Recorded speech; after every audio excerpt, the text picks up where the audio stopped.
Last, Right Honorable Speaker, I think we should borrow a leaf from other countries, like Kenya. We should be able to have elections of LC1 up to president. Let it be conducted in one day, such that we save funds. Thank you, Right Honorable Speaker. That's why you're starting with the presidential, parliamentary, coming down up to LC1. That is the suggestion of the committee. Thank you. Mawawi. Wakraj. Then Max.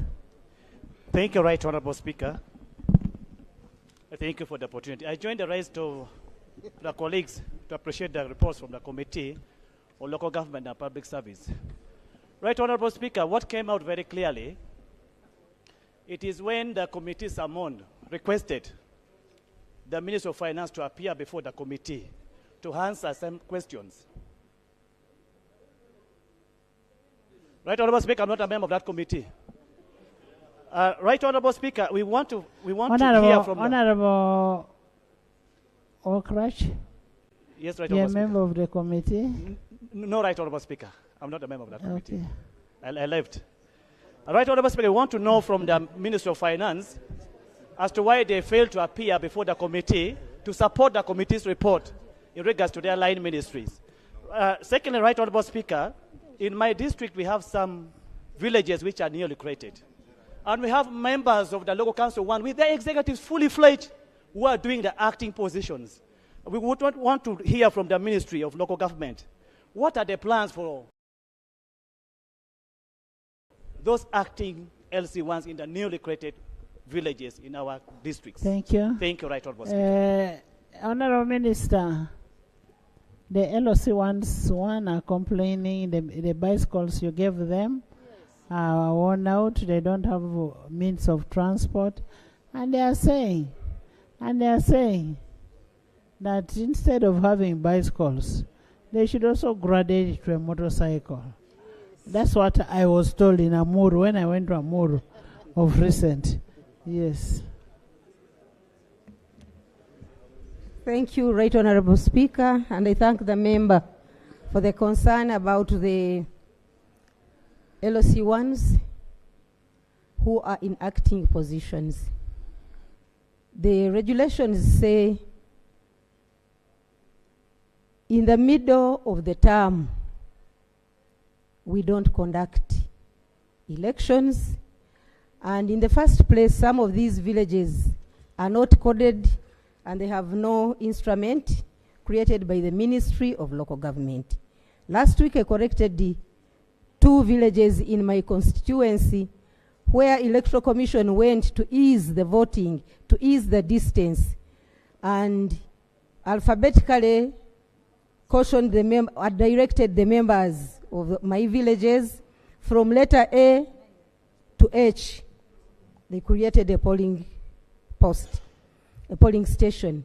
But the members there were rejoicing, when are we holding elections? So such a circumstances where Electoral Commission created polling posts to ease the election, and our members went ahead and created their own villages. Those villages are not known by the Ministry of Local Government. They are not coded and forwarded to the Ministry of Finance for funding, and that is the problem.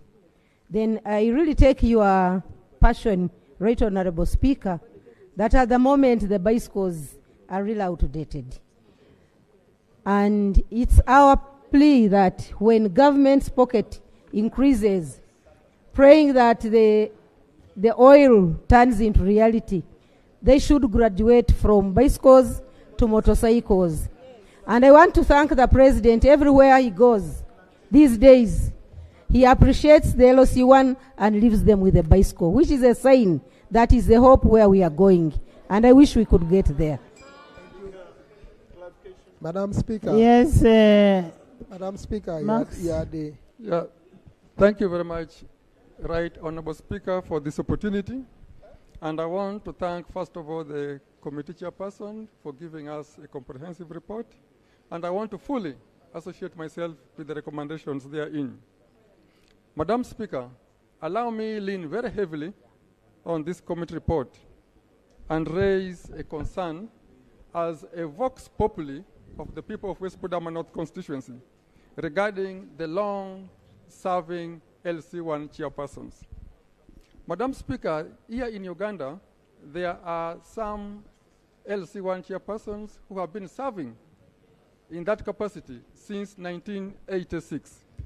First as members of the ad hoc committee, which ad hoc committee was renamed in 1987 as the Resistance Council. They continued serving up to 1994. In 1995, the Resistance Council was christened the local council. What is the problem with serving for long? No, they are saying that they have contributed enormously. Why don't they leave if they feel they've been there for long? Because so many other people also want those seats. No, just because the re-election has not been taking place as No. regularly as possible. It is just now that the elections have not taken place. Honorable members, what I thought you would talk about is the pay, increment of their pay, the ex gratia, their movement, the bicycles or motorcycles or whichever. That's what you'd be talking about. This is what I want to say. Eh? Madam Speaker. And those ones who feel they have been there for too long, free entry, free exit. Madam, point is that, Madam Speaker, Yes. their point is that they have contributed enormously to the dividends of the democratic governance that we have in Uganda today. Everybody has contributed. Everybody has contributed. Let the money be given to these people. Whether you've contributed for 100 years or 2 years, let the money be given to these people. Madam Speaker. Yes, Anifa. Thank you, Right Honourable Speaker. I want to thank the Chair and the committee for the report.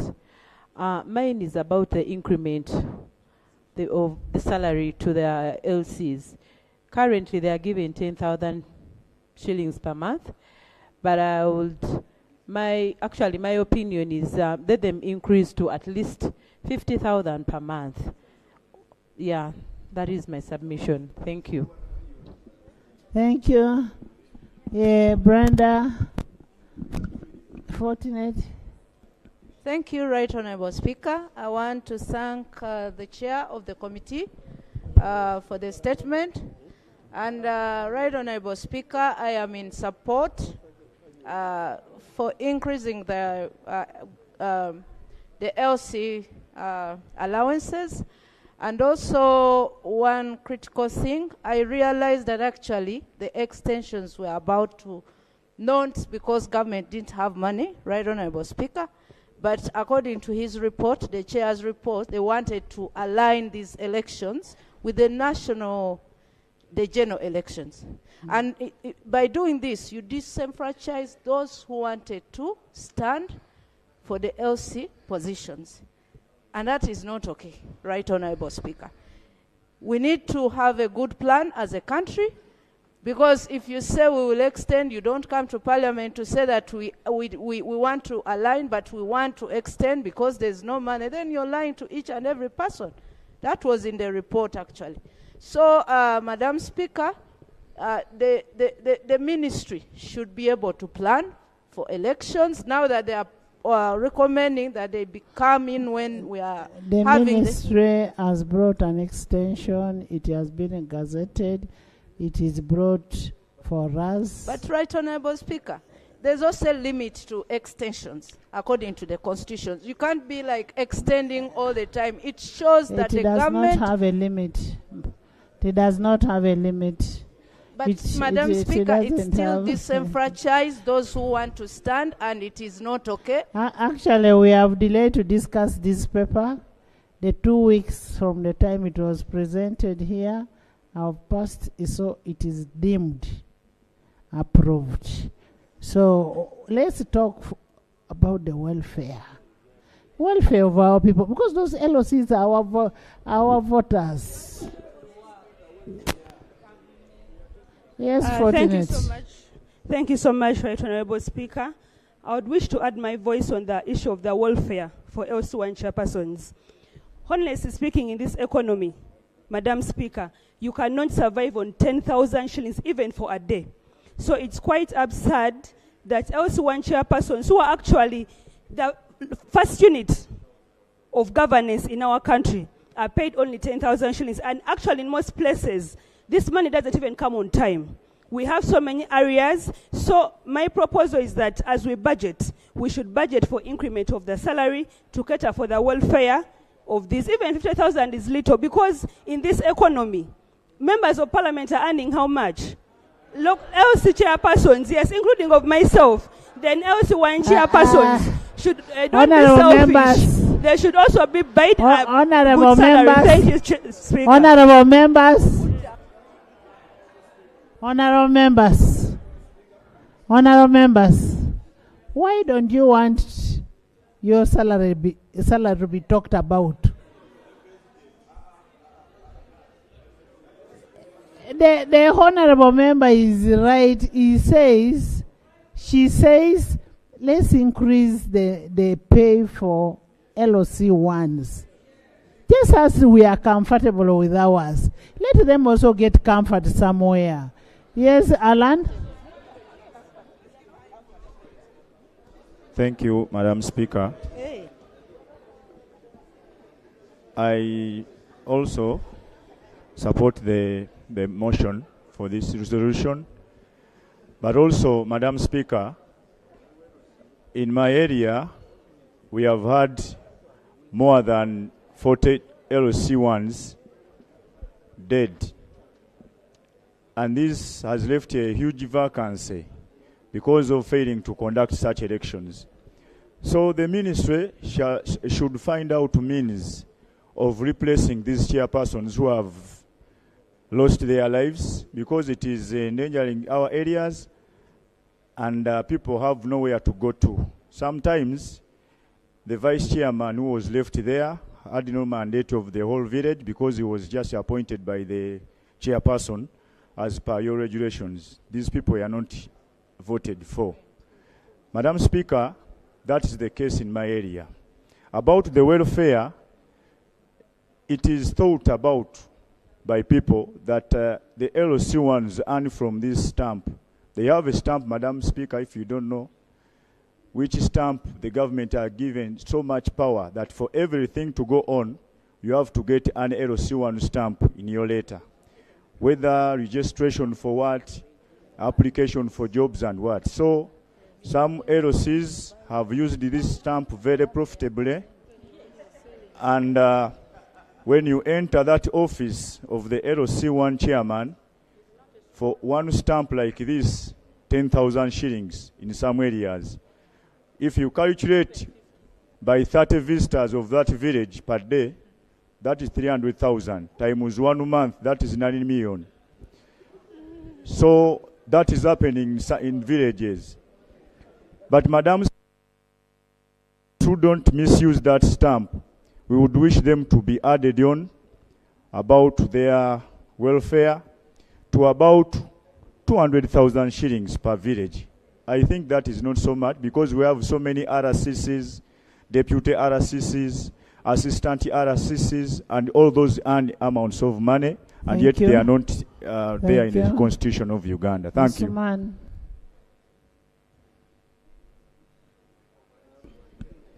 Right, Honourable Speaker, I want to thank you. And I want to thank the chair of the committee for the report. Right, Honourable Speaker, as you are aware, my mother, who is making 70 now, is LOC1 chairperson of her village. Now, the neighboring village, almost members of that executive died. Almost all in the neighboring village.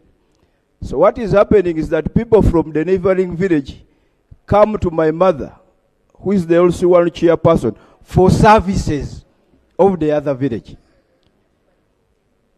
And the problem, this one is asking me of which party, but she was RC, then became, and she has this disease. I keep telling her, when are you leaving? And she says, when Museveni leaves. So but that's our problem. That's our problem. But the point I am making, Right Honourable Speaker, is that the failure to fill this void has created such challenges. Actually, keep telling her you are going to be challenged. You cannot be acting in 2 villages. He says, what do I do? People are coming to my village to get services of stamps. So it's really a very big challenge that we must take very seriously. The fact that there is a void, and this scenario is not limited to what I am talking about. I know it's everywhere. Right on Speaker, it also goes to the issue of welfare. On the welfare, I don't know what criteria our colleagues in the central government used to set it at 10,000. I don't know the criteria. I therefore support the idea of enhancing the welfare of these LOCs. Especially the one of your mother. Right on Speaker, in principle, I support the idea of enhancing the welfare of these LOCs. But even more fundamentally, Right on Speaker, this 10,000 does not even come on time. I am sure colleagues here have been approached by these LOCs demanding and asking when their money. There's a procedural matter. Right Honourable Speaker, the item that has been called item 3 is a motion for adoption of the report of the Committee Adoption of Public Service and Local Government on the notice of extension of term of office. Madam Speaker, this is a very specific motion that is not a generalized motion. And the trend of the debate is that we have now ventured into discussing the welfare of political leaders, which is still okay. Wouldn't it be procedurally right that at an appropriate time, a separate motion is brought to deal with the welfare of all political leaders?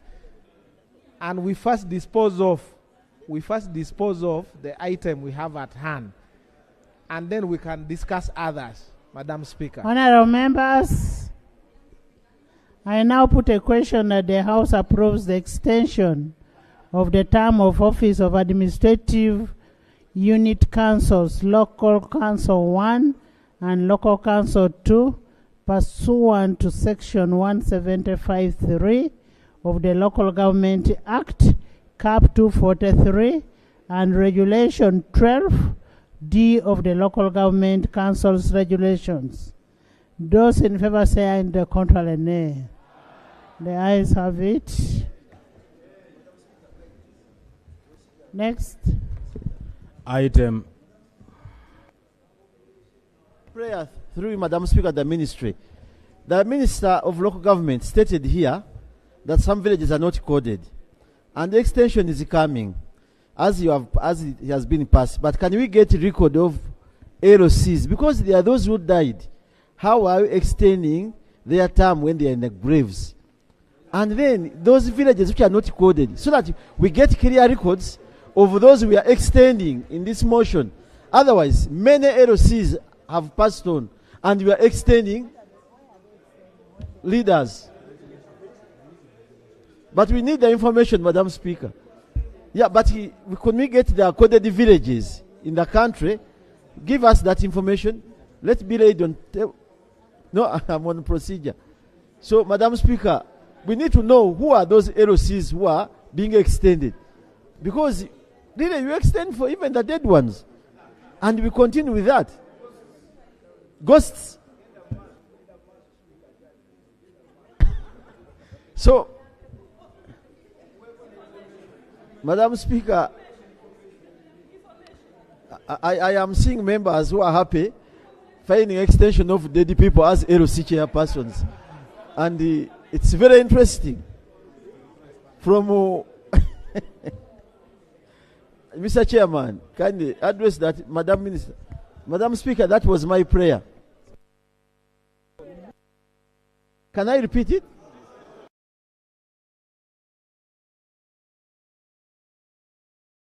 Madam Speaker, my prayer was asking the Minister of Local Government to give us names of villages which are coded.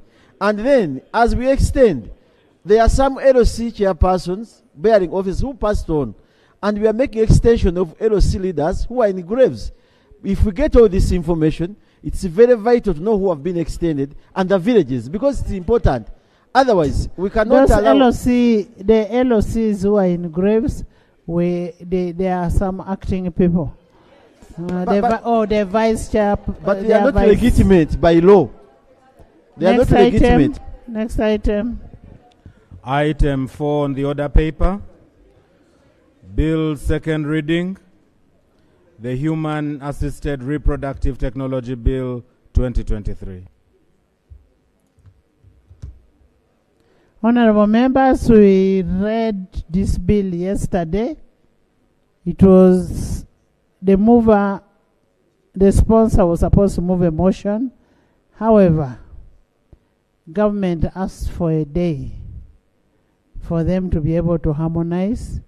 I don't know if it has been harmonized, but I want to just make a reminder to government that government, when you look at Article 94, 4B of the Constitution, a private member has a right to bring a private member's bill, and I will not be seen to be the one to negate from that.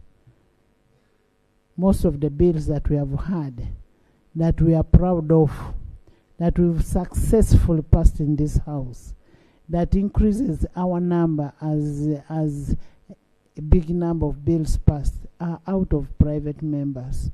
So here is a private member with a private member's bill. Over to you, government.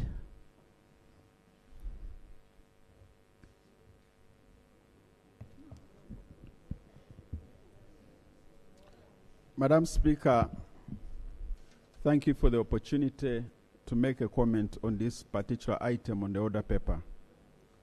We do recognize the rights of the private member and also the importance of this human-assisted reproductive technology bill, which has been discussed by the committee, and want to appreciate the contribution of the private member in moving this important bill.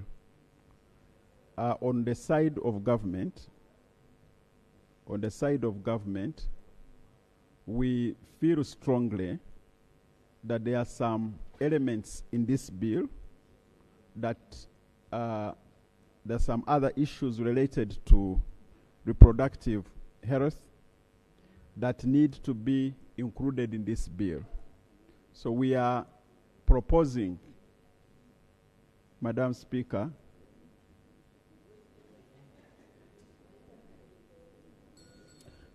I was appreciating the private member in moving this human-assisted reproductive technology, and given the importance of this bill on our population, there are some other elements that would want to include in this bill to make it more comprehensive.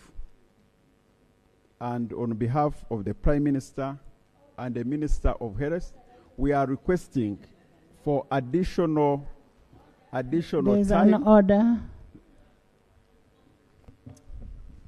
Right, Honorable Speaker, with due respect to government, we were here yesterday with the Minister of Health, my good friend who is sick.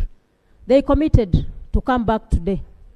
And even the Attorney General, they told us they are coming today to have the bill discussed, Right, Honorable Speaker. Right, Honorable Speaker, we are here spending taxpayers' money in processing of these bills.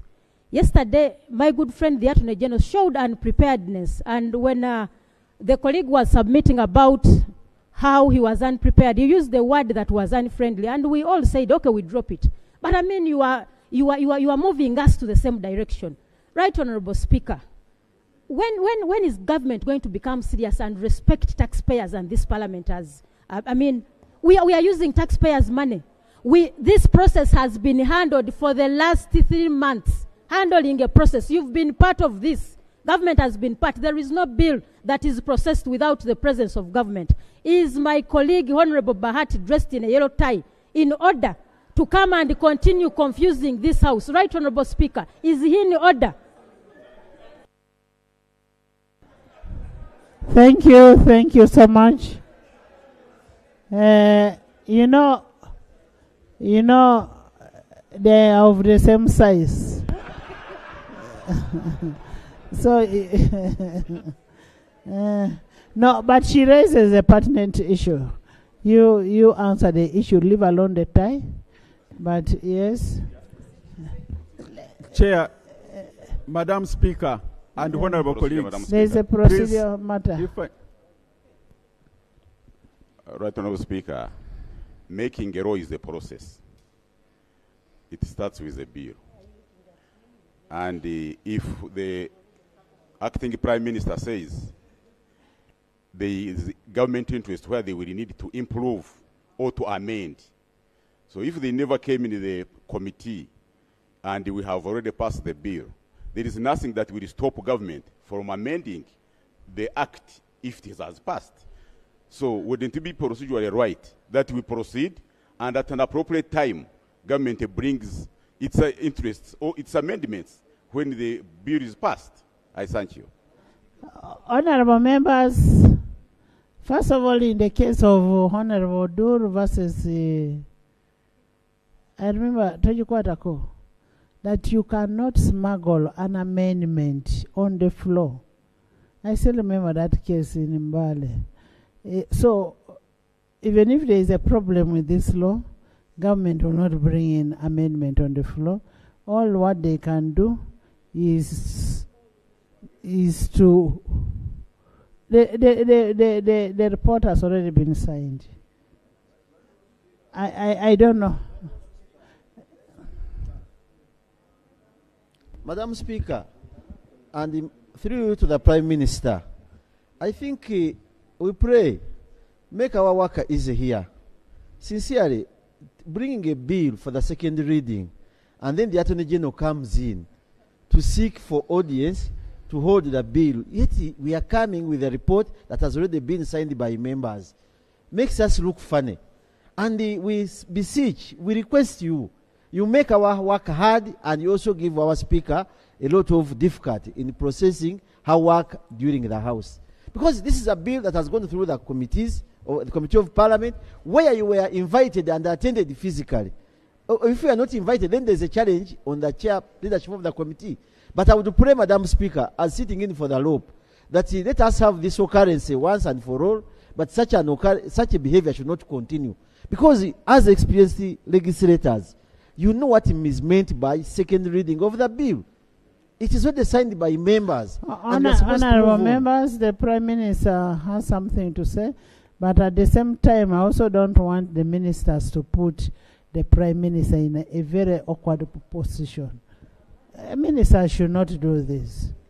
That Honorable Speaker and Honorable members, you are aware Honorable Kawoya is sick. And the Minister of Health, now I know it is not. Honorable Mohanga is with the President in Ankole. Yes. And Honorable Jenna Cheng is handling a very delicate. And so, I know why they are not here.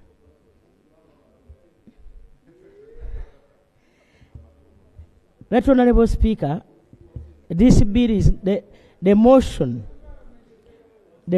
for the bill to be on committee stage is not yet moved. And there is a precedence in this House, in the 6th Parliament, when Honorable Katuntu's bill on access to information was taken over by government. I want you to remember that Honorable Sarah Opendi was a minister in the Ministry of Health. We have been battling with this bill. We have been making a lot of adjustments.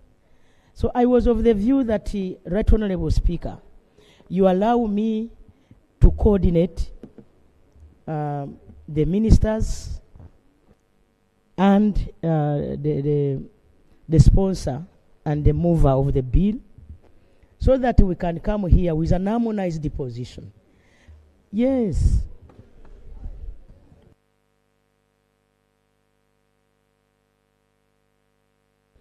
Honorable Sumani. Right Honourable Speaker, I want to thank you. First of all, as we observed yesterday, it takes a lot of effort for a private member to process a bill. It takes a lot of effort. Number two, Right Honourable Speaker, there is no bill that is referred to a committee and the government is not given the first priority to make presentations. It is not there. The chairpersons and clerks of these committees are under instructions to give the first opportunity or invitation to the Attorney General and the line ministers. And I am very sure even in this case, the Attorney General and line ministers were invited and consulted. Finally, Right Honourable Speaker, it is also not true that at this stage, the executive cannot make amendments. What do our rules say, the position of the law? Amendments at this stage are allowed on two conditions. Number one, if they were not given an opportunity to present the amendments. Number two, if the opportunity was accorded and the committee rejected their proposals, then in that case, the rules allow amendments to be made here. So in that case, Right Honourable Speaker, I want to beseech you and seek your indulgence that you allow Parliament to proceed with this bill the way it is. If there are any amendments proposed, let's handle them on the floor, but not let it be seen to be frustrating private members who commit a lot of time and effort to fill the void which otherwise should have been made by government. Right Honourable Speaker, I beseech you that we proceed. Honourable members. Right Honourable Speaker and honourable members, it is the government that is going to implement this bill. And it is government that is requesting for time. Give us just 2 weeks. It is, honourable members, 2 weeks. Honourable members, giving 2 weeks is not a problem. What do you want to do? I don't think that is a big problem. For one reason, the report is already signed. The report is uploaded. The report is ready for a debate. So if amendments, if you're going to reconcile yourselves on who moves it in the House, that is okay. The 2 weeks, Honourable Prime Minister, is not a problem. No, we've agreed. No, I don't want you to thank her. I don't want you to thank the Prime Minister. Prime Minister, today I've refused because I know it is an attack. Honourable members, in 2 weeks' time, this bill will come back on the floor.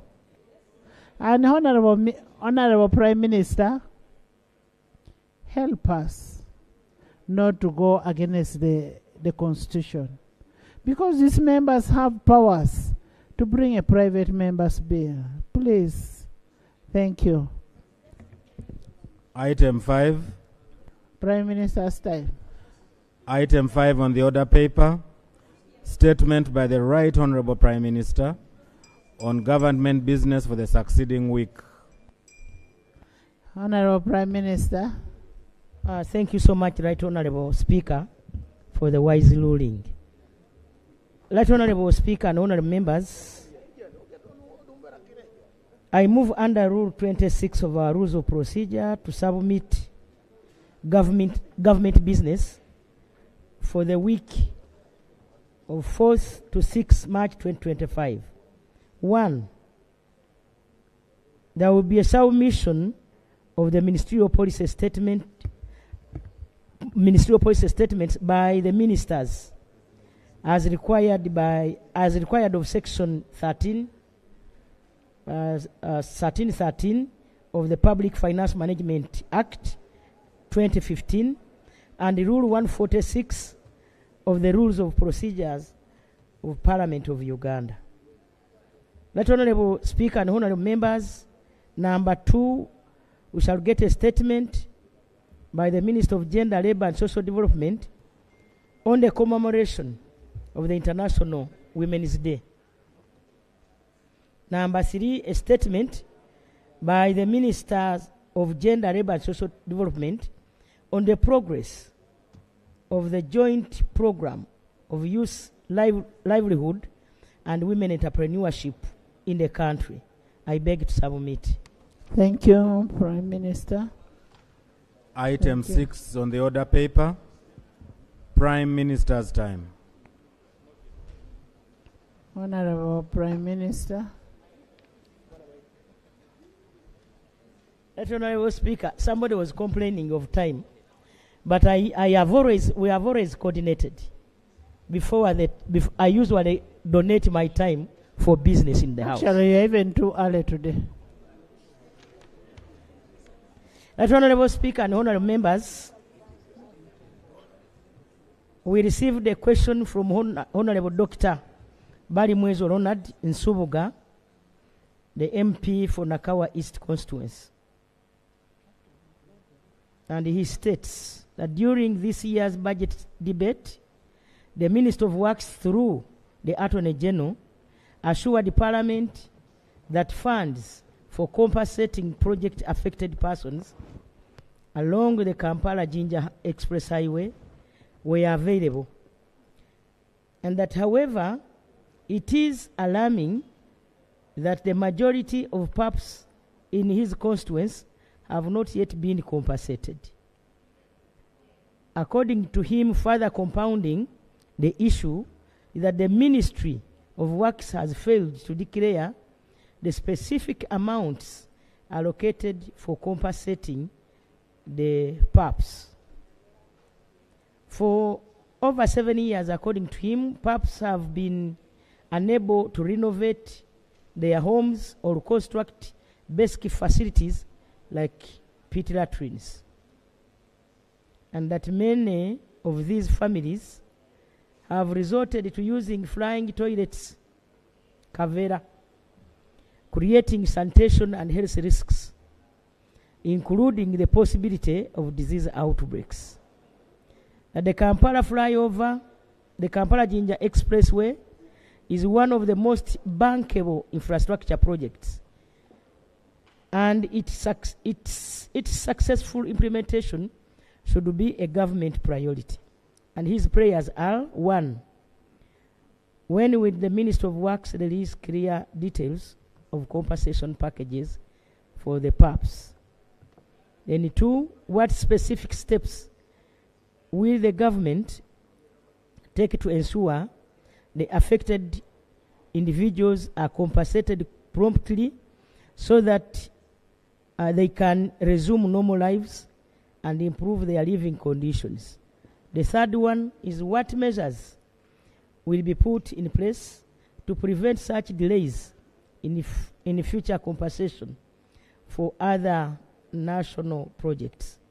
Right Honorable Speaker and honorable members, following the approval of addendum methodology for compensation of PAPs without legal rights or interests to the land they occupy, the asset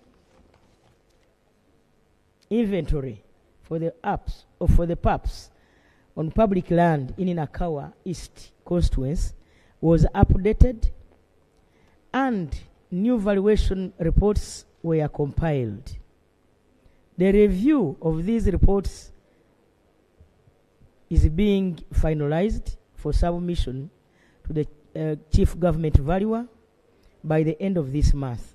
After approval by the Chief Government Valuer, the values will be disclosed to the affected persons. The second question came from Songa Lawrence Biyika, MP Ola County Zombo. The 120-kilometer Nebigoli Paida Padea Zombo Zeu Wa Vura Rea, and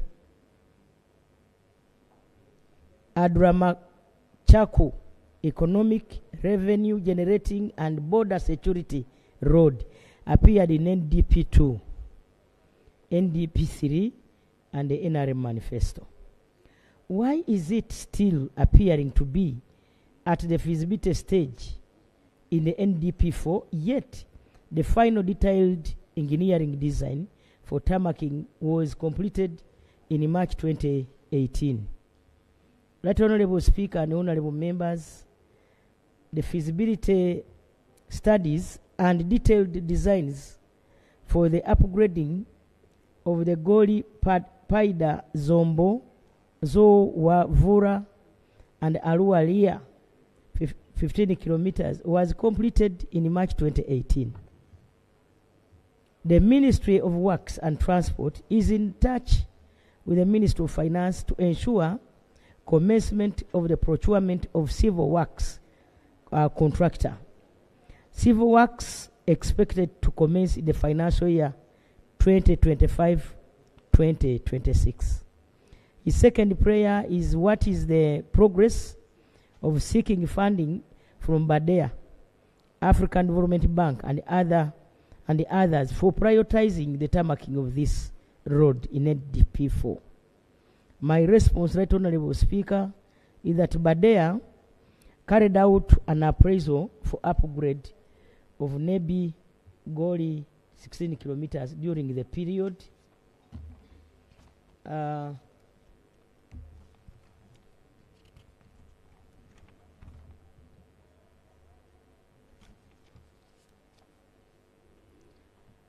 that was 26 February to 4th March 2024, and are currently in discussions with the Ministry of Finance and Economic Development for the financing of this road. His prayer number 2 is that, why is the construction of bridges, including Adoka, Umol, Aniza, Ora, Nyagak, and Ayuda, moving slowly?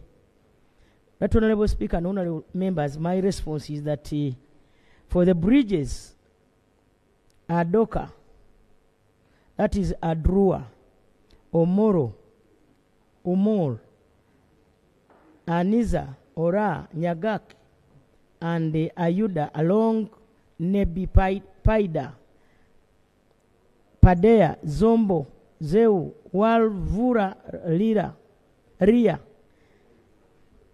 Only Adrua Bridge is under construction, with the bridge structure complete and the construction of access roads ongoing. Umul, Aniza, Ora, Nyagak, and Ayuda are in fair condition, although they are a single lane. They will be upgraded during the upgrade of Vura Goli Nebi Road. The contractor is already on site. His prayer number 4 is that, can Dei, Panyimul, Pakwach, Wadel, Waderai, Rino Camp, Obonji, Lalopi, Dufile, Economic, Dufiri, Economic and Tourism and Security Road be included and fast-tracked on an oil road, since it is in the oil belt. My response, Right Honorable Speaker and members, is that oil roads are those meant to facilitate the exploration and transportation of oil. The Ministry of Works and Transport will engage the Ministry of Energy and the Ministry of Development to assess and advise that the stated are oil roads. Feasibility studies and detailed designs will be carried out in the medium term and as resources may permit.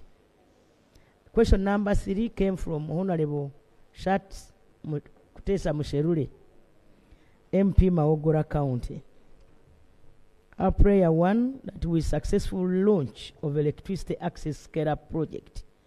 Could the Honorable Prime Minister explain why there has been a delay in the project implementation?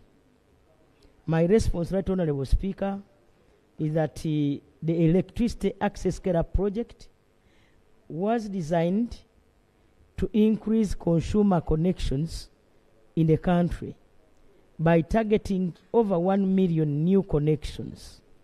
The connections commenced in March 2024, and over 100,000 new consumers have so far been connected. The connections are limited to no pole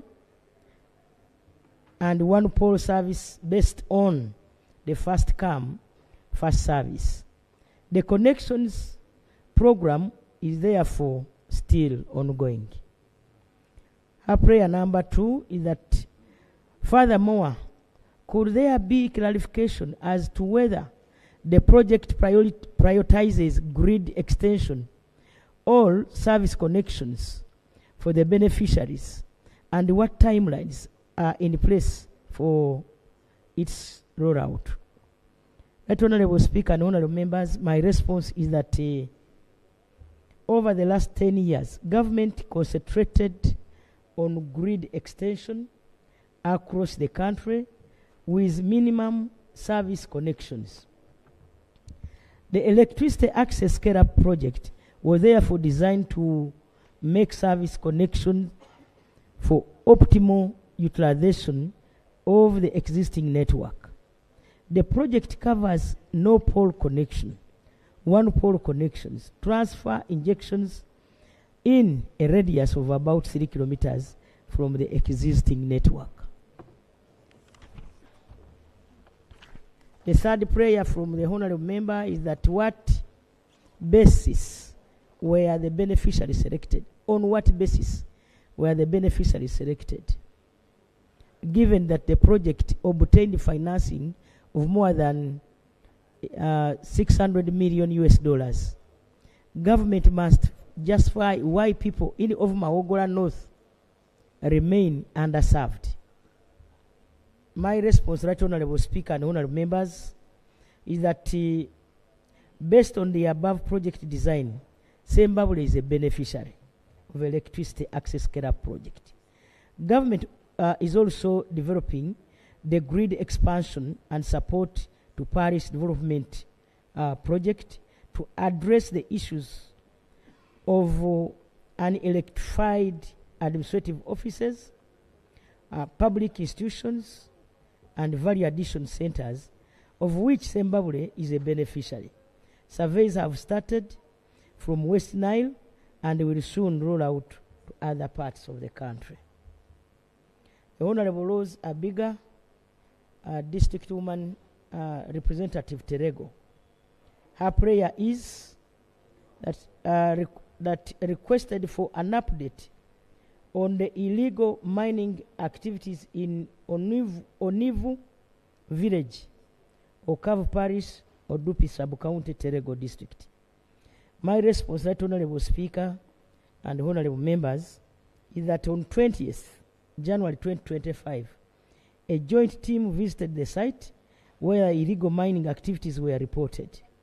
Upon investigations, it was established that the illegal mining activities were being conducted by Li Kwang Mining Company Limited, a company holding an exploration license EL 00383 with jurisdiction of operation in Yumbe and Obonji districts. The company was found to be operational or to be operating outside its licensed area, specifically in Terego district, in violation of the terms of its license. That Honorable Speaker and honorable members, as a result, all mining activities at the site were immediately suspended, and operations were halted to prevent further environmental degradation and oil spills in the area. To further address this matter, the ministry, through the Inspector of Miners for the West Nile region, undertook a detailed inspection visit to the area on Tuesday, 4th February 2025. It was confirmed that operations were not within the jurisdiction of the company licensed. The operations were illegal, being undertaken under an exploration license. Ri Kwang Mining Company Limited was directed to remove all its machinery and equipment from the site and vacate the site entirely. The company was advised to restore environmental damages caused by its activities. Right Honorable Speaker and Honorable Members, artisanal miners were encouraged to form associations to register and acquire artisanal mining licenses. Right Honorable Speaker and Honorable Members, a show cause notice will be issued to the company for potential cancellation of its license, namely EL 00383, due to non-compliance. Honorable George Didi, MP Obongi constituency, that the Obongi Sinyanya ferry operations have been on hold since 10th February this year due to bad landing site and mechanical problems. Efforts have been made to contact the Ministry of Works and Transport, regional and national offices to provide urgent repairs to the Obongi ferry, but repairs have not been done up to now.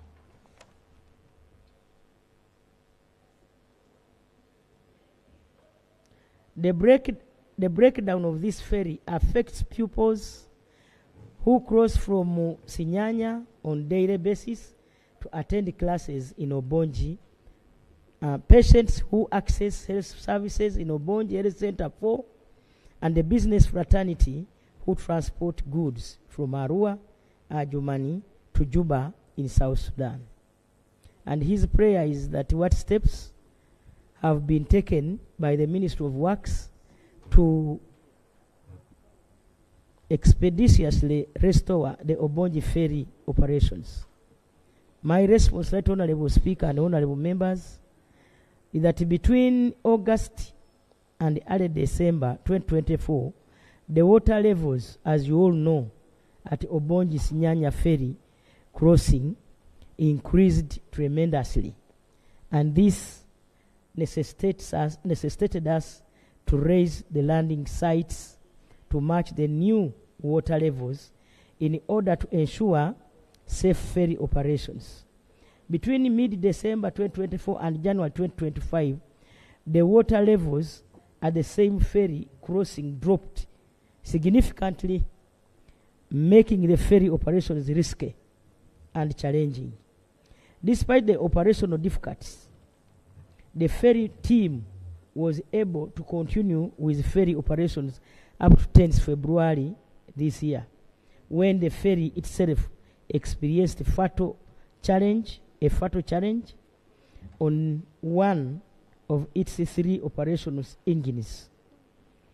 The new engine challenge led to the temporary closure of the ferry crossing in order to safeguard passengers and the ferry crew.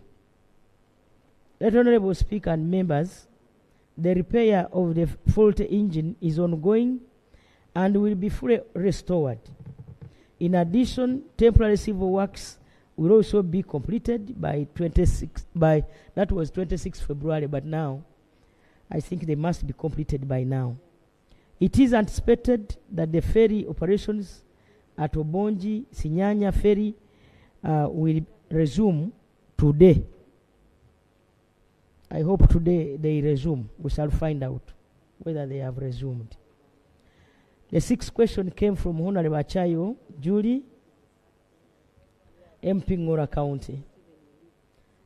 She started by thanking government for constructing a bridge at Alelis that connects Ngora to the neighboring Palisa district. The construction of the bridge is complete, and the road is by and large usable. However, since the completion of the bridge, the approach, all part of the road that connects the bridge has not been properly worked on to provide seamless transition from the road to the bridge structure. There is a sudden change in elevation at the bridge, which is a potential cause of accidents. Furthermore, after heavy rains, water tends to flood in the area surrounding the bridge, making it look like an island and rendering the road impassable.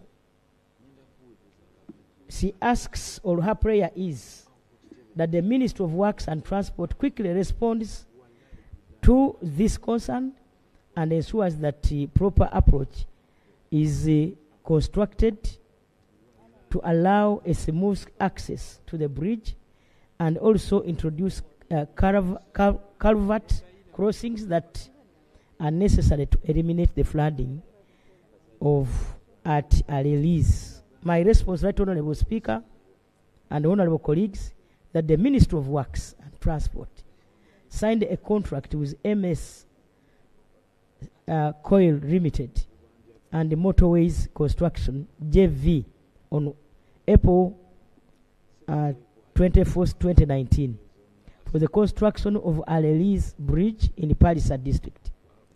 At the same time these concerns were raised, the contractor had completed the bridge, although the approach road work was still ongoing. The contractor provided a temporary diversion to allow limited access to the community. I'm pleased to report that the project, including the bridge and approach road, has since been substantially completed and is now being used by the community for its intended purpose. The seventh question came from Honorable Biraro Gashanga Ephraim, MP Buweju West County. He says, as we may be aware, His Excellency the President, through the NRM Manifesto 2016-2021, 2021-2026, and his several public pronouncements, has been pledging Bwizibwera, Nsika, Nyakashaka, Nyakabirizi Road with 2 spurs, Kabohe and Bihanga Katerera. That Honorable Speaker and Honorable members, the process has not only been delayed but tampered with according to the current plans geared by UNRA. The road now apparently stops at Nsika, but priority is given to the Kabohe Spur. While we would not envy any question of the road being worked on, our concerns are raised by the total neglect and sidelining of an important section of 45.8 kilometers of Nsika, Nyakasharara, Nyakabirizi Road, which was meant to serve several tea factories, and traversing these 3 districts of Hweju, Shema, and Bushenyi. I have personally written letters to UNRA, Ministry of Works and Transport, Office of the Prime Minister, and President's Office, but no valid attention has been paid to my pleas. And his prayer is a request that we take interest in this matter and provide an update. That Honorable Speaker and Honorable members, Bwizibwera Nsika, Nyakashaka, Nyakabirizi Road with the spur at Tukabohe is in NDP3 and in the NRM manifesto of 2021-2026. The road is being implemented in phases. Even yesterday, the president, while in Ushenyi, talked about the same road. And that the road will be implemented in phases. Civil works commercial contract for the upgrade of Wizwera Nyakambu Ushika with the Spat Kaboye was signed in March 2023 and awaits confirmation of financing before physical works can commence. A detailed designs for the upgrade of Ushika Nyakashaka and Nyakabirizi Road, 48.3 kilometer, are currently ongoing and is expected to be completed by May 2025. Thereafter, procurement of civil works, the contractor will commence. Right, Honorable Speaker, upgrading of Nsika, Ibanda, Kabujogera, Mashoro, Rwenjaza, Chambura has been considered in the NTP4 and will be prioritized subject to availability of resources. Question number 8. Right, Honorable Speaker, I want on this note to thank you because members are no longer giving me details, too many words, and that's why I'm now on question number 8. Honorable Shati Musherule, Maogoran County North, that following the dissolution of both Uganda National Roads Authority, UNRA, and Uganda Road Fund as a part of rationalization process. According to her prayer is, could the office of the Prime Minister clarify how people of Maogoran North Sembabule will ensure the completion of the promised Akagali Bridge, which connects Gomba to Sembabule district. I think how they could be done. My response, Right Honorable Speaker and Honorable colleagues, the Akagali Bridge on River Katonga is on a district road. Following the request from the area members of Parliament, the former Uganda Roads Authority intervened and installed culverts that made the location motorable. The district will be advised to complete the outstanding works using the 1 billion. Number 9,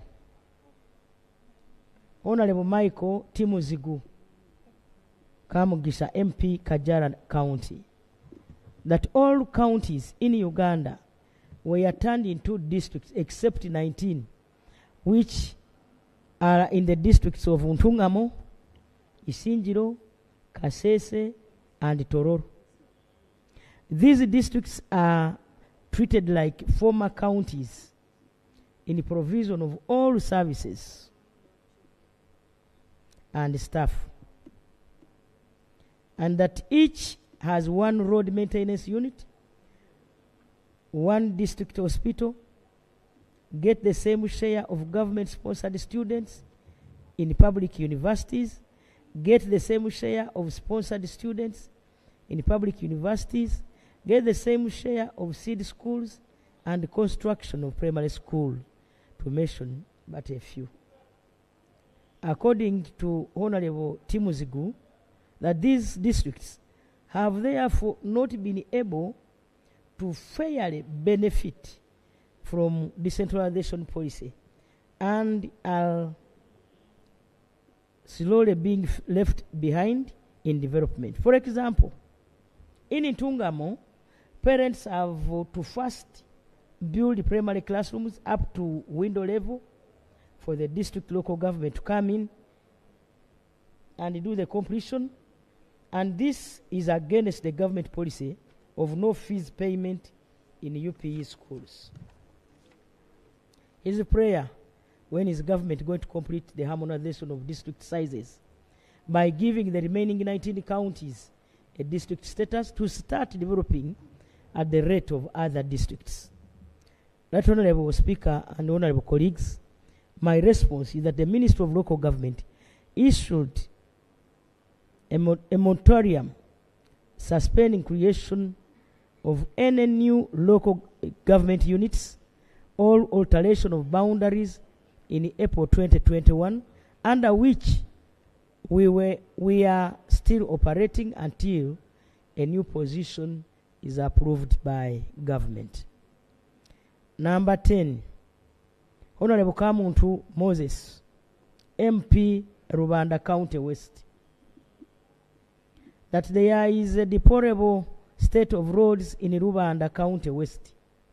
For instance, Ruhija Sub-County, Kara to Nsanjere, Kara to Mengo, Byamihanda, Nsajare to Nyamasinda via Mashoho, 150 kilometers.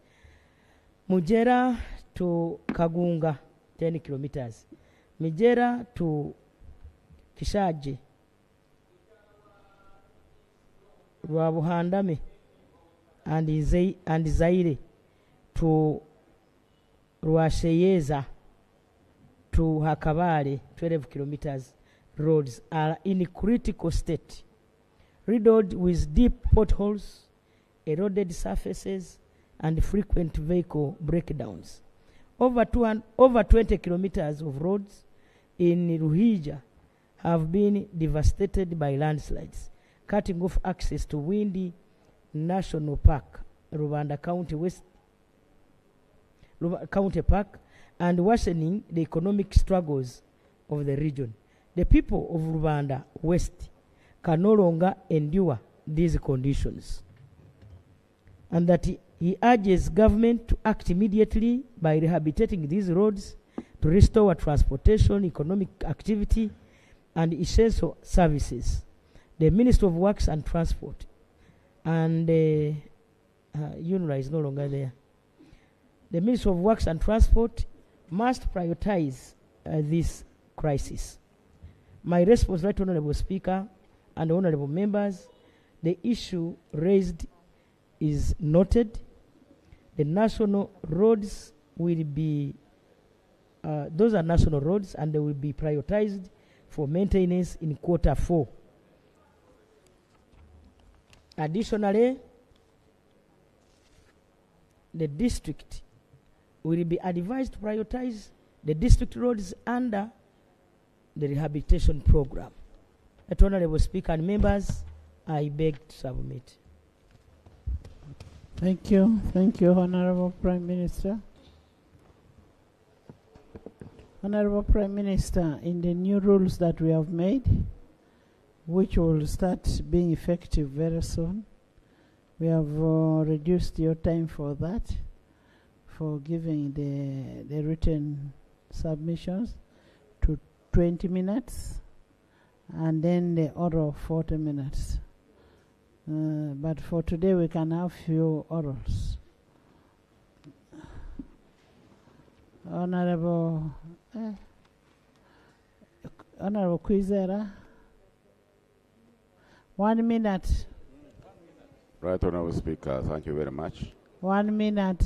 I would wish to remind the Right Honorable Prime Minister about Honorable Prime Minister, we have also agreed in the rules that we can dedicate 1 day in a month, 1 whole day for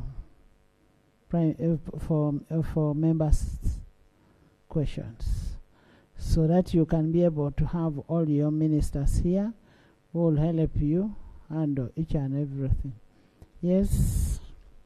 Right Honorable Speaker, the Prime Minister knows that it is a government policy where in each sub-county we are supposed to have a government-aided secondary school.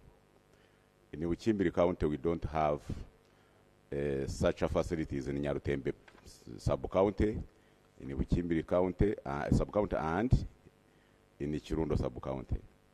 This is the 4th year we are in Parliament.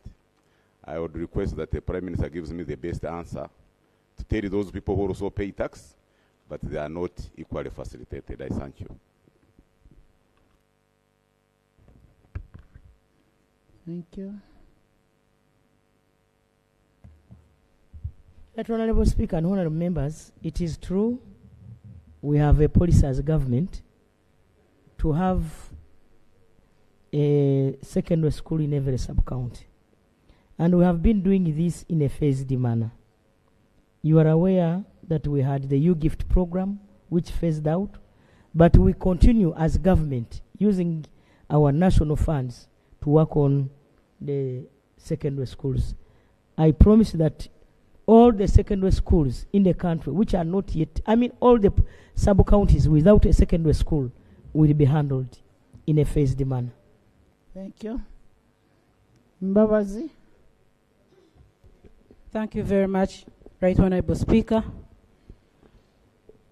Right Honorable Speaker, mine is an issue I'd like to draw to the attention of the Right Honorable Prime Minister. I wrote a question for oral answer to your office on 14th October 2024, and up to now I've not received the response. I expected maybe today to have got the response, but was not there.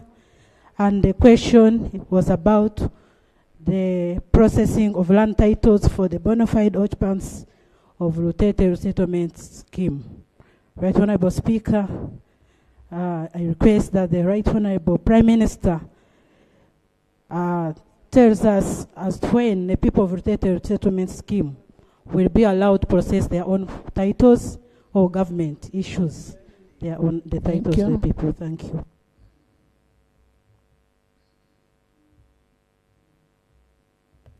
Right Honorable Speaker and honorable members, the questions that I answer here are submitted to the office of the Clerk of Parliament, not my office in the Prime Minister's office. Maybe that could have caused the delay. So I request that members, your questions should be taken to the office of the Clerk of Parliament. Then the issue of land titles in Rutete, I request that she comes to my office. We engage the Ministry of Lands to see that we handle this problem. You know, that was formerly my district. I was a member of Parliament covering that whole region. Thank you, Honorable Ede, Honorable Lanya. I'm looking at those who have not spoken. Yes. Richard, Catherine, let's first start that, then we.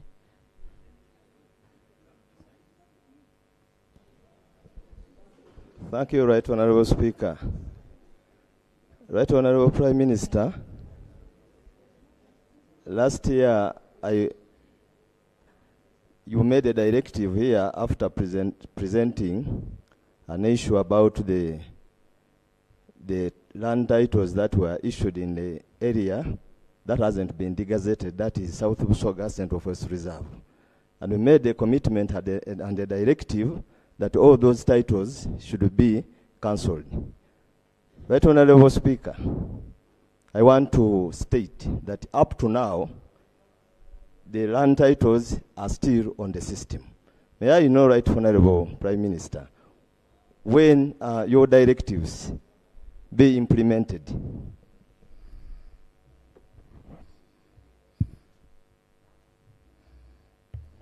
Right Honorable Speaker and honorable members, the land titles in the Forest Reserve of Busoga, the caveat was issued on them, so nobody can transact business with the same as we finalize the processes of cancellation. Thank you. Thank you, Right Honorable. Right Honorable Prime Minister, I would like to bring to your attention the issue of wildfires in Omoro. We have lost over 150 homes to wildfires, so it's a prayer that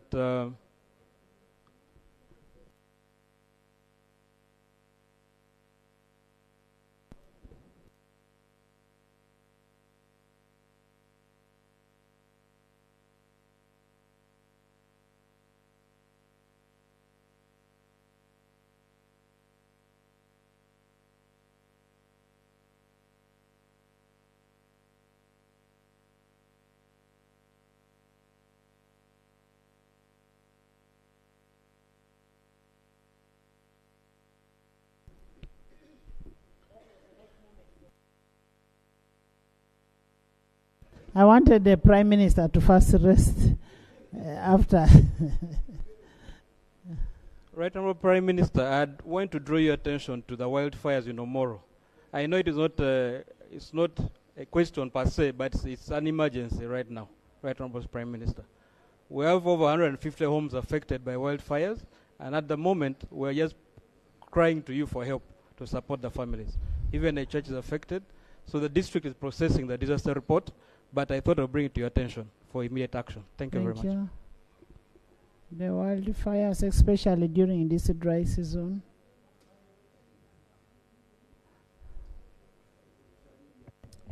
Right Honorable Speaker, I have taken note, and as my brother Honorable Andrew Olanya has noted that the report has not yet been delivered, I request that the report is delivered as soon as possible, but I'll also coordinate with the Red Cross to provide the non-food items as soon as possible. Honorable Abe, it is also our responsibility as leaders to educate our youth somewhere there, to stop hunting those smaller things during this dry season, because that's where the fire comes from.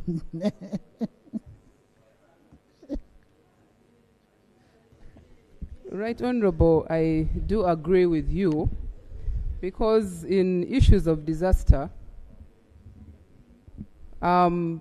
people getting information is very pertinent. And my appeal to leaders from areas where some of our communities still involve themselves in going to hunt for some of the animals which are a delicacy to them, to avoid doing that, because it's becoming an issue. People are losing property, people are losing lives. I was told of a situation where a house got burned and a child died. So this is something I want our leaders to collectively roll down to talk about it and sensitize our people. Thank you. Thank you. Thank you. Before Richard comes in, Madam Prime Minister, in the sitting of yesterday, we had an issue where, first of all, the members of parliament here appreciate and highly appreciate what government has done to the districts in terms of road maintenance. That's why you find that they are not making a lot of noise on road fund or whichever. They highly appreciate because of the 1 billion shillings. However, they are saying, much as they go to that, being a majigger of this country, they know you can still do something on electricity. When rare or suffocated, some poles even remained in some areas. There is no power in most of these areas. So for them, they are requesting, can't you use your office and my office and any other office for us to advocate for those districts to be allocated money to make sure that we have electricity everywhere in those districts?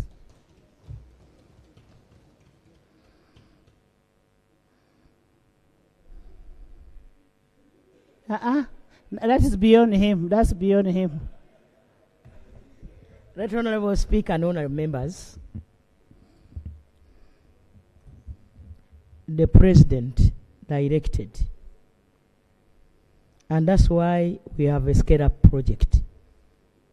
And we know the scale-up project will, like I've already told you, will connect power only to those areas where there are lines.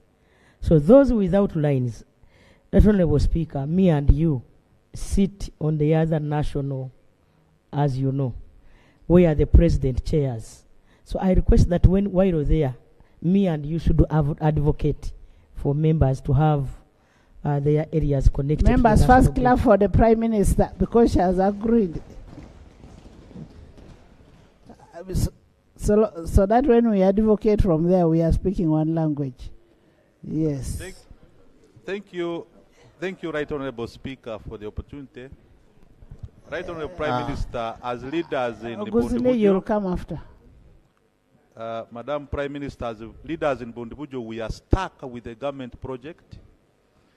A government offered to build for us a border market at Busunga border, that is in Bondibujo, Bamba County, under Agri-Red. But this was done through NADS. And NADS was phased out. And now NADS has handed over this site incomplete, like 20% done, to the district local government. And the district, as you know, has no money to complete this project. It's a market, a border market. My prayer is that through your office, you direct through MATIP to complete this project, because we are stuck and we don't know what to tell the people who offered their land, their semi-permanent lockups. We cannot hand over an incomplete project to the people. Thank you.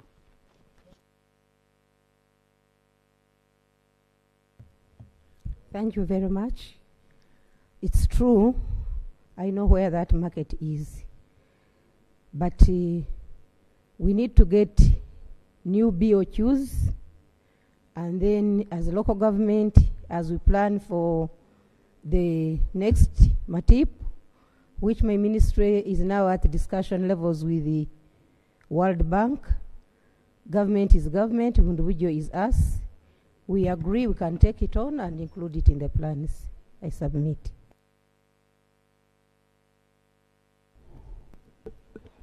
Thank you, Right Honourable Speaker.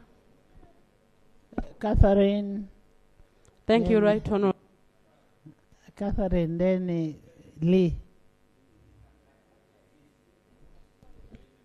Speak. Today is 27th Feb 2025. Right Honourable Speaker, last year in June 2024, government paid only 300 teachers out of 2,600 teachers. And the rest we are told to wait. Up to now, they are still going office by office, demanding Where? Kavale District Local Government, Right Honourable Speaker. Right Honourable Speaker, it's only 300 teachers, where 1,000 primary teachers were not paid in June, 346 secondary teachers were not paid, and 44 tertiary teachers as well. Right Honourable Speaker, that makes a total of 1,390 who are demanding of the last year's salary up to now. And Right Honourable Speaker, you know, when a teacher misses any month, you can see the stress on their face. Right Honourable Speaker, allow the Prime Minister to give us hope for them to sleep like any other person. Thank you. Local government should be having more information. Teachers. I will be supported by the Minister of Education. Okay, thank you. But I have some crew. That Honourable Speaker and honourable members, there was an audit exercise that took place last year, and some teachers were not found at their stations of work during the audit exercise. And so the Ministry of Public Service deleted them from the payroll. And that required them to come to Kampala at the Ministry of Public Service to be validated. Some districts did not come. Other districts came. So what I can say is that we request those teachers, and they were given dates. They would say District A, B, C, D, Please, and they would announce even on TV, come to Kampala for validation. But some people did not come. I don't know whether the Minister of Education has something. Honourable members, by the way, there was a human resource audit for all institutions, including Ministry of Education. First of all, I'd like to thank the Right Honourable Prime Minister for giving that answer, which is correct.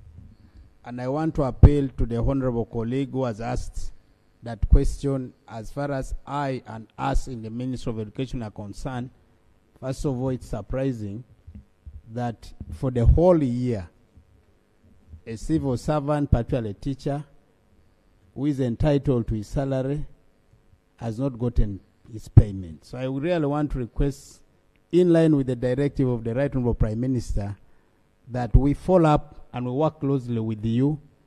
I will work with my permanent secretary and the Human Resource Department to follow up. But Right Honourable Prime Minister, maybe under your chairship, you'd bring us finance, public service, and us together so that this matter is handled once and for all. I thank you. Right Honourable Speaker, allow me to give information to the Minister. Thank you. Right Honourable Speaker, I have the letter which they wrote to the CAO and the PSSC education. I can print it out and give it to them. Thank you. Honourable members, Madam let's Speaker, not wait for a day like today. Let's get these things done even before waiting for this. Madam Speaker, can I invite the Honourable Member tomorrow to come to office at 10 a.m. in the Ministry headquarters, and we handle and we follow up the matter. I thank you. Yeah. Yes. Thank you, Right Honourable Speaker. I think the matter we are Madam addressing, Speaker. Right Honourable Speaker, on human resource database is one that is important. And the question is to the Prime Minister, why in this day and era are we still running a manual verification payroll with the digital migration that we have? When we are well aware that some things can be weaned out when there is digital integration. One, by creation of a unique number. Two, by capturing things like the fingerprints and the facial recognition and pairing this user interface at schools where people operate, at workplaces, just like we enter here. If you look into the screen there, you're captured and your name. Right, Honourable Speaker, we can solve very many things cheaply, but getting teachers to travel to Kampala and then queue up is a huge cost. We can use technology to reduce the cost, but also to make it much more efficient. Honourable Medi. Yes. Much as we have digital integration, if you want to capture your fingerprints, you have to be there. If you want the facial recognition, you have to be there. Listen. If I have come to your school and you're not there, what did you expect? We have members, we have staff of parliament here, about 3 staff of parliament. We wrote and said there's going to be an audit, human resource audit, where they want you physically. They were not there. They lost out until they had to go and follow the Auditor General up to his office. So you cannot put a blame on the manual system, but the blame is, were you available at the time the audit was there? You must also know that we have ghost workers. So we are trying to get out the ghost workers. Right, Honourable Speaker, I'm not saying not what you're saying. I'm only calling for their efficiency. And the answer you've posed, you're very right. But we are saying, instead of these people continuously moving, because it seems the problem is recurrent, is decentralize this work so that it's at district level. So even when you come back centrally, the operations remain at the district level. Why they cannot be fraud is technology. You cannot enter your data twice and it's not detectable. So the issue is, you don't need to move someone. You only need to retain that gadget, that service at the district level, so that people do not continuously move. Yes, Madam Speaker, thank you for the opportunity. He wants to respond. Madam Speaker, while I appreciate the concern of my colleague Honorable Alhaji Nsereko in terms of the use of the digital era, I want first to confirm that the Ministry of Education and Sports has digitalized, including the tracking of teachers when they are teaching in classrooms. That system is in place. Number two, we have digitalized the registration of all children. No wonder we were able to confirm that as of today, we had some schools, which I can quote for the record. I had one school called Agule Seed Secondary School, which had given us an inflated number of students, but when we went into EMIS is Education Management Information System, out of the 2,000, we were able to confirm that school only had 400. No wonder today we send money for capitation grants based on a digitalized system which we are operationalizing as Minister of Education and Sports. So for that, Right Honorable Speaker, Achomai Primary School. Achomai actually in the Speaker's constituency. Yes. They had also inflated the what? The number. So, friends, we are in that digital era as government. So, Right Honorable Prime Minister, but the questions the Speaker has raised are pertinent. We cannot be able to digitalize you when you don't go there and put your fingerprint.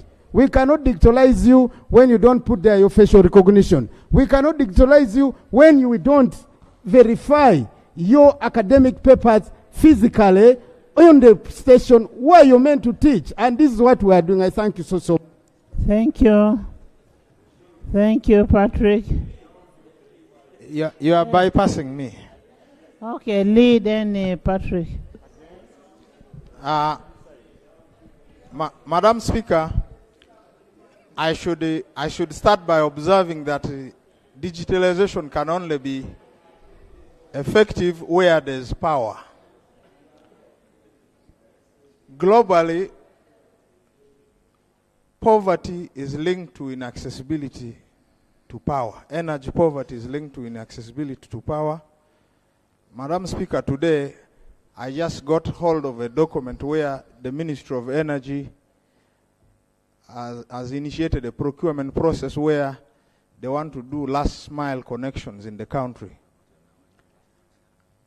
And arising from this, we are going to have 600,000 connections in Central. In Western Uganda, we shall have 153,000 connections. The East and the Northern Uganda, comprising Karamoja, Lango, Acholi, West Nile, they are only getting 138 connections.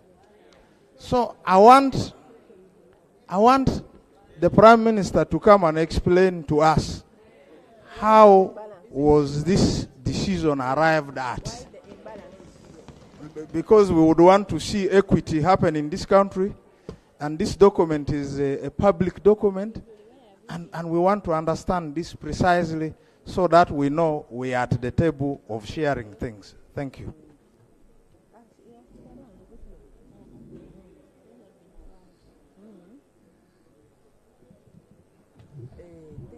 Right, Honorable Speaker.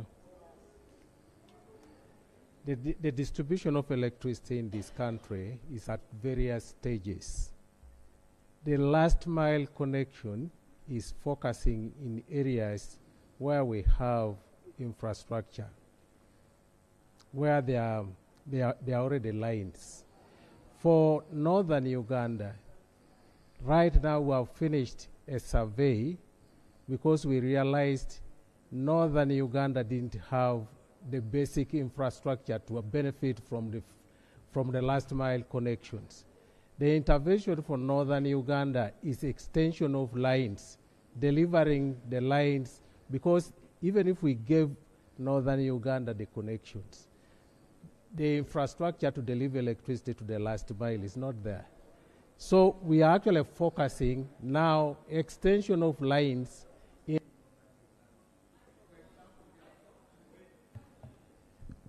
We have just finished a survey in northern Uganda to take electricity to the sub-counties. Then thereafter, we shall actually follow with the last mile connections. Madam Speaker, if I could just set the record clear. When we were borrowing for the energy scale-up project, each district had the number of their connections.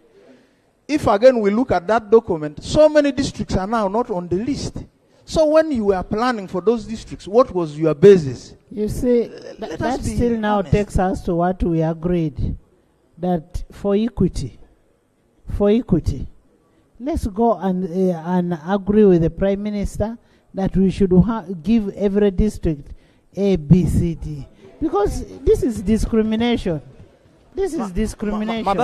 Madam Speaker, I would like to invite you that document needs to be sent to Committee on Natural Resources so that this Parliament examines and reconciles the ambiguities in the document. Otherwise, if we allow that document to go, we will be doing a disservice to the country and promoting inequality. I said power is linked to poverty. So there are people who have been poor in this country, they do not know how they became poor. And it's through this kind of programming. Honorable Minister, I invite you to. Honorable Minister, some of the things that you do should be a bottom-top approach. The leaders you have here are representatives of the people down there. You don't come from the ministry. Okay, the Prime Minister is going to handle. Oma Prime Minister, you say it on the microphone. Right, Honorable Speaker and Honorable Members, I will cause a meeting involving the Minister concerned, and if where possible, I can even invite members. I can invite members in my conference hall, and we handle this, but we shall start with the committee chair. Yes, next week on Wednesday. Thank you. We can also have a committee of the whole house to agree that we need 1 billion shillings for power in Bukedea district, in Kakumiro district, we can have a committee of the whole house. Those in favor say and contrary. Honorable, thank you. Patrick? Thank you. Fred? Thank you, Madam Speaker. Right Honorable Prime Minister, I'm concerned with the suspended DIT assessments under the lower secondary school curriculum. This curriculum, competence-based as it is known,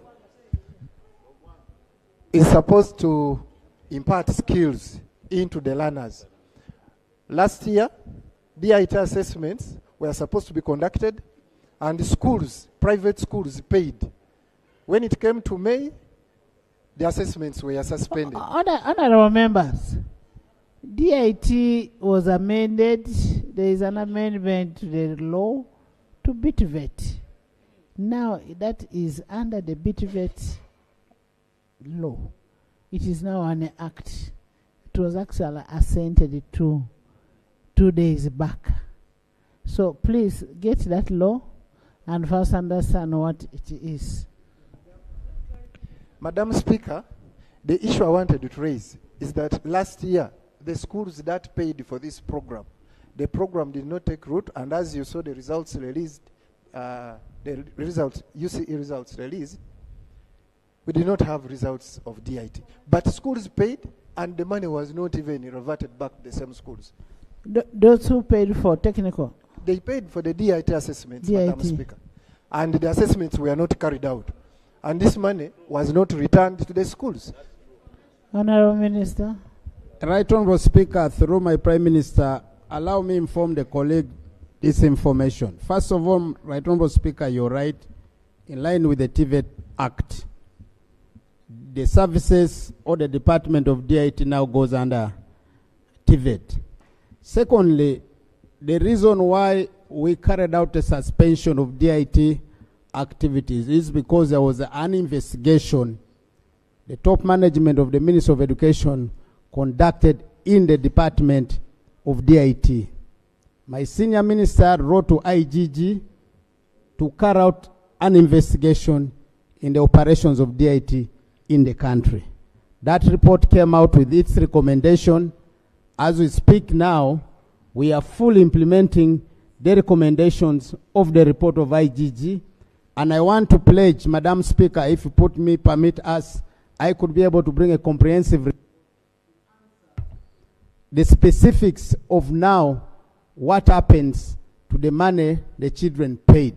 But some of these issues were done without the knowledge of us, the managers of the ministry. And it's one of the core issues which we raised during our own top management meeting. So I can bring a statement specifically to answer on those operational issues. But I want to say we directed that the department is investigated, officers have been interdicted, and we have appointed new people to take over that department as we continue with other house cleaning. I thank you. Thank you, Amigo.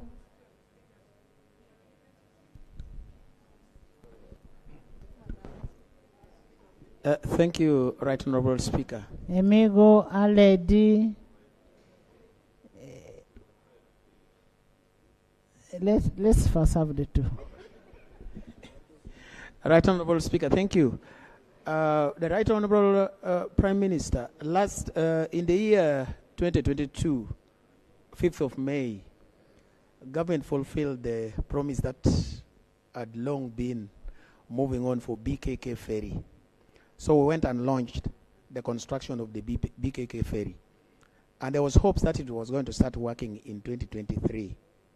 But of course, because of challenges here and there, it could not take place. But right now, sometime last year, around October, November, the appetites of the people, BKK is Bukungu, Kaberamaido, Kagwara ferry. The appetites of the constituents were whetted up when actually the ferries were tried. The only challenge which is there now, the piers or the docking points where the ferries could really dock has not been constructed so far.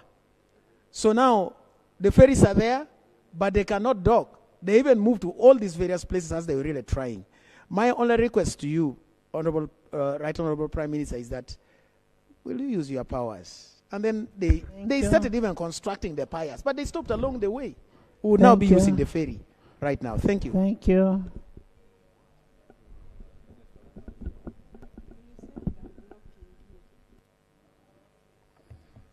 Right Honorable Speaker and honorable members, I want to thank the member for the question.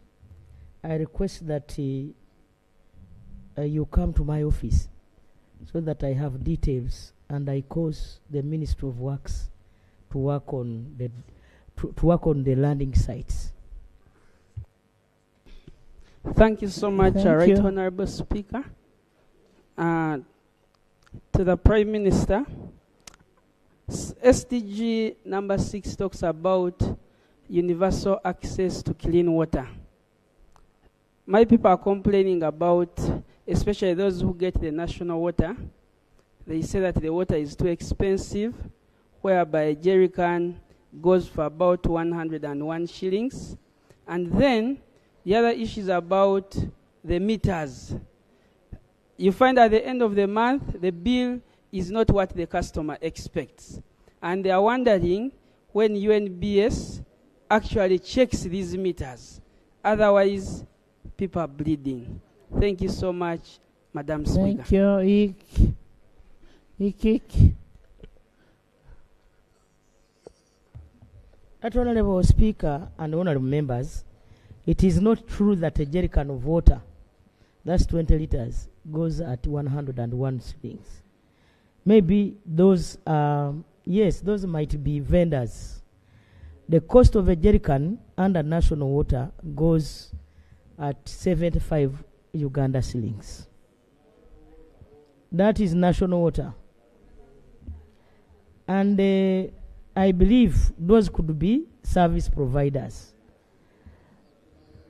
Right Honorable Speaker and Honorable Members, I want you to appreciate that in areas where there is no operations of national water, a jerry can of water can even go to 1,000. That is true. But our government has tried to make sure that our people have access to clean and safe water. So that's why a jerry can of water is at 75 Uganda shillings. And when you are using it in your house, it can even be lower because they count in a unit.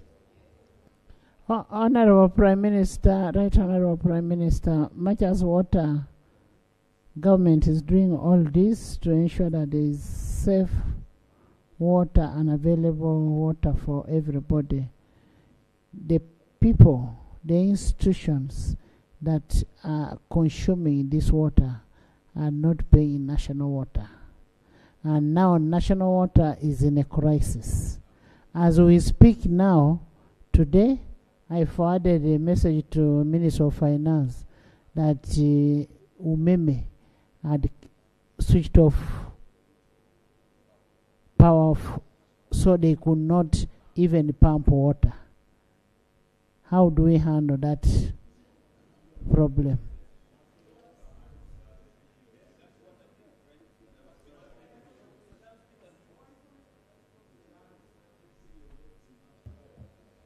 Right Honorable Speaker and Honorable Members, it is true that national water has to pay other services. Service providers, yes. Because they have to pay for electricity, they have to pay workers, they also have staff. Linda, don't leave the Prime Minister in the house. Honorable Speaker and Honorable Members, and that's why the cost of a jerry can is at that much, so that they can get the money and pay for these other service providers. Right Honorable Speaker, I promise that I will cause a meeting with the Minister of Finance, Minister of Water, and these other departments that are not paying national water, so that we don't have a challenge and a crisis. I promise. Thank you. Eric. It's supposed to be me. Iki, then Eric, then... thank you, Right Honorable Speaker. Linda Right Honorable Prime Minister, whereas we appreciate for the government for the construction of Tiringi, Parisa, Kumi, and Parisa Kamonkoli, there are outstanding issues where many pubs along Parisa Kamonkoli, they were valued, disclosed, but many of them were not paid. They have become a problem. When I go for my holiday weekend, they are ever in my compound ringing me. It's a bigger issue, especially when they hear that UNRWA is no more. Can you clarify where they can go? They are ready listening to hear you, and you guide them. Thank you.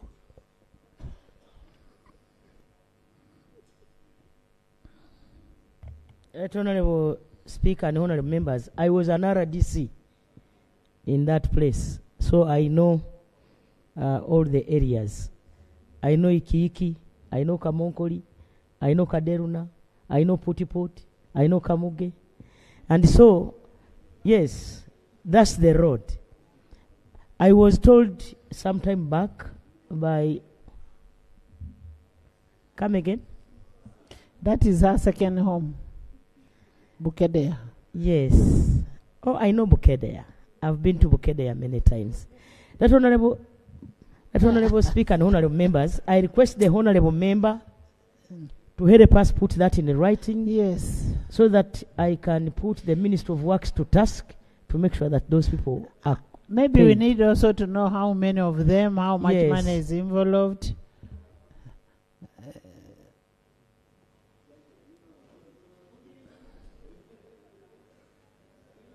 You will write and give us a copy. Yes, Eric.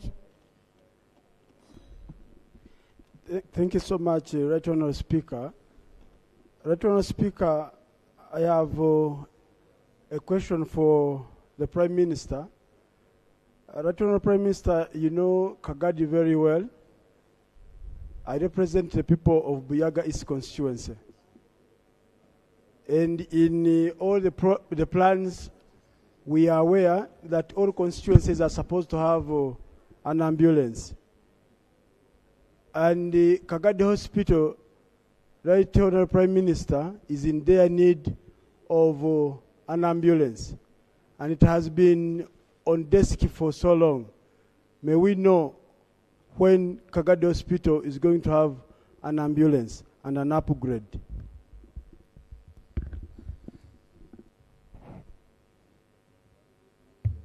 Right Honorable Speaker and honorable members, there are ambulances that are undergoing an upgrade. They are supposed to have been brought before the end of this month, but they told me we give them a time frame of 2 more weeks. So by mid-March, the ambulance will be with you in your constituency, including the other members who have been asking this question. Thank you. Thank you so much, Right Honourable Speaker. Thank you so much, Right Honourable Speaker. I would like to ask the Prime Minister, as the leader of government business, according to the UNBS report, this year there's going to be drought, and this government have spent a lot of money to handle the repercussion of drought in billions of shillings. I would like to know from you, Right Honourable Speaker, from you, Right Honourable Prime Minister, what plan is government having as per the guidance by UNBS to help us in food security? And another issue, as the chair of the committee, these members are representative of the people. They used to receive seeds and support the constituency. They don't use it. And it was helping in food security. I know you are a proactive Prime Minister. What plan can you have to support members? Why don't you go straight to the point? Thank you. Chairperson, you go straight to the point that they have been having, you want seeds for the members. Much obliged, Right Honourable. These members want seed, and I can't move freely in the corridors. Thank you. Right Honorable Speaker and honorable members, we are lucky that we have a president who thinks about the people. On Monday this week, the president directed me, the Minister of Water and the Minister of Agriculture, to come up with a policy and a design of making sure that we use the wetlands which we have in this country to provide for irrigation so that our people can produce year in, year out. And he said the people cannot manage this burden. It should be government. And so, Right Honorable Speaker and honorable members, the president thinks ahead of us. Yes. He has already thought through this process, and we are already handling this. So Uganda is lucky to have Yoweri Kaguta Museveni as the President of the Republic of... Thank you, Right Honourable Speaker. Right Honourable Prime Minister, Right Honorable Prime Minister, government moved to enhance the salaries of the science head teachers and deputy head teachers on the basis that once a science teacher, always a science teacher, whether in the classroom or whether in administration. However, the science district education officers have not had their salaries enhanced, including the science city education officers and municipality education officers. When is their salaries, and also there are those science sports officers, when will their salaries be enhanced? Thank you. Thank you. Right Honorable Speaker and honorable members, in 2021, 2020, 2022, 2023, when we came up with this policy, you know the basis. The reason was for us to attract, especially under the medical fraternity, attract the scientists who were going out for moonlighting elsewhere, so that we can attract them, keep them in our medical services in the country to serve us. Remember some time back when we had the COVID, our people, including some of us, the honorable members, would go to Nairobi Hospital, where we have our own scientists. Our own scientists were always in Nairobi Hospital, and they were treating us. So we have attracted most of them back because of salary enhancement. And 3, that was the second one. 3, we all agree that this economy must be driven by science. And that's why nowadays you can see the science subjects are now attractive to our children. We are going to enhance salaries of other cadres in a phased manner. We started with the security. Next financial year, we are coming up with those other cadres, including the district leaders. Thank you so much. Honorable Awol. Honorable Awol. Thank you. Thank you, Right Honorable Speaker. Honorable Awol. Thank you, Right Honorable Speaker. Right Honorable You don't Speaker. disturb my Prime Minister. Right Honorable Speaker. Right Honorable Speaker. The North and Acholi sub-region is very poor. Here we were emphasizing science. But we have science students in the university, engineering, medicine, dropping out or asking for debt here.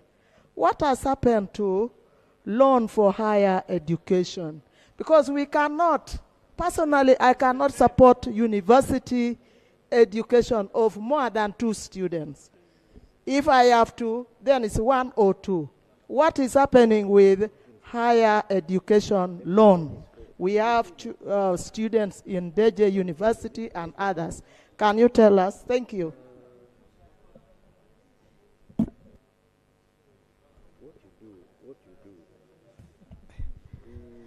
Thank you very much, honorable colleague, through the Prime Minister. First, I want to confirm that the Ministry of Education and Sports continues to give students loan schemes. But what was the problem? We had accumulated quite a big number, and what money we were getting from Ministry of Finance was not able to allow us pay those students, those universities where our students were in time, and it had reached a point where the universities were beginning to deny our children to sit for exams. So we came up with a policy and a position as a ministry that we will be taking a number which is commensurate to the amount of money we receive from the Ministry of Finance for purposes of each and every financial year. So, my honorable colleague, I want to request this August House to support us in the quest for bigger budget for that program. I thank you. Madam Speaker, a supplementary question on that. We had requested that this money should be sent to each district. Madam Speaker, Right if I Honorable. could seek your indulgence. Thank you, Right Honorable Speaker. Yes, there's a procedure matter. Right Honorable Speaker and honorable members, I raise on a point of procedure. The Prime Minister's time is supposed to... Please don't interrupt. The Prime Minister's time is specifically don't interrupt the Prime Minister. 10 to 5. Right Honorable Speaker, is it procedurally right for...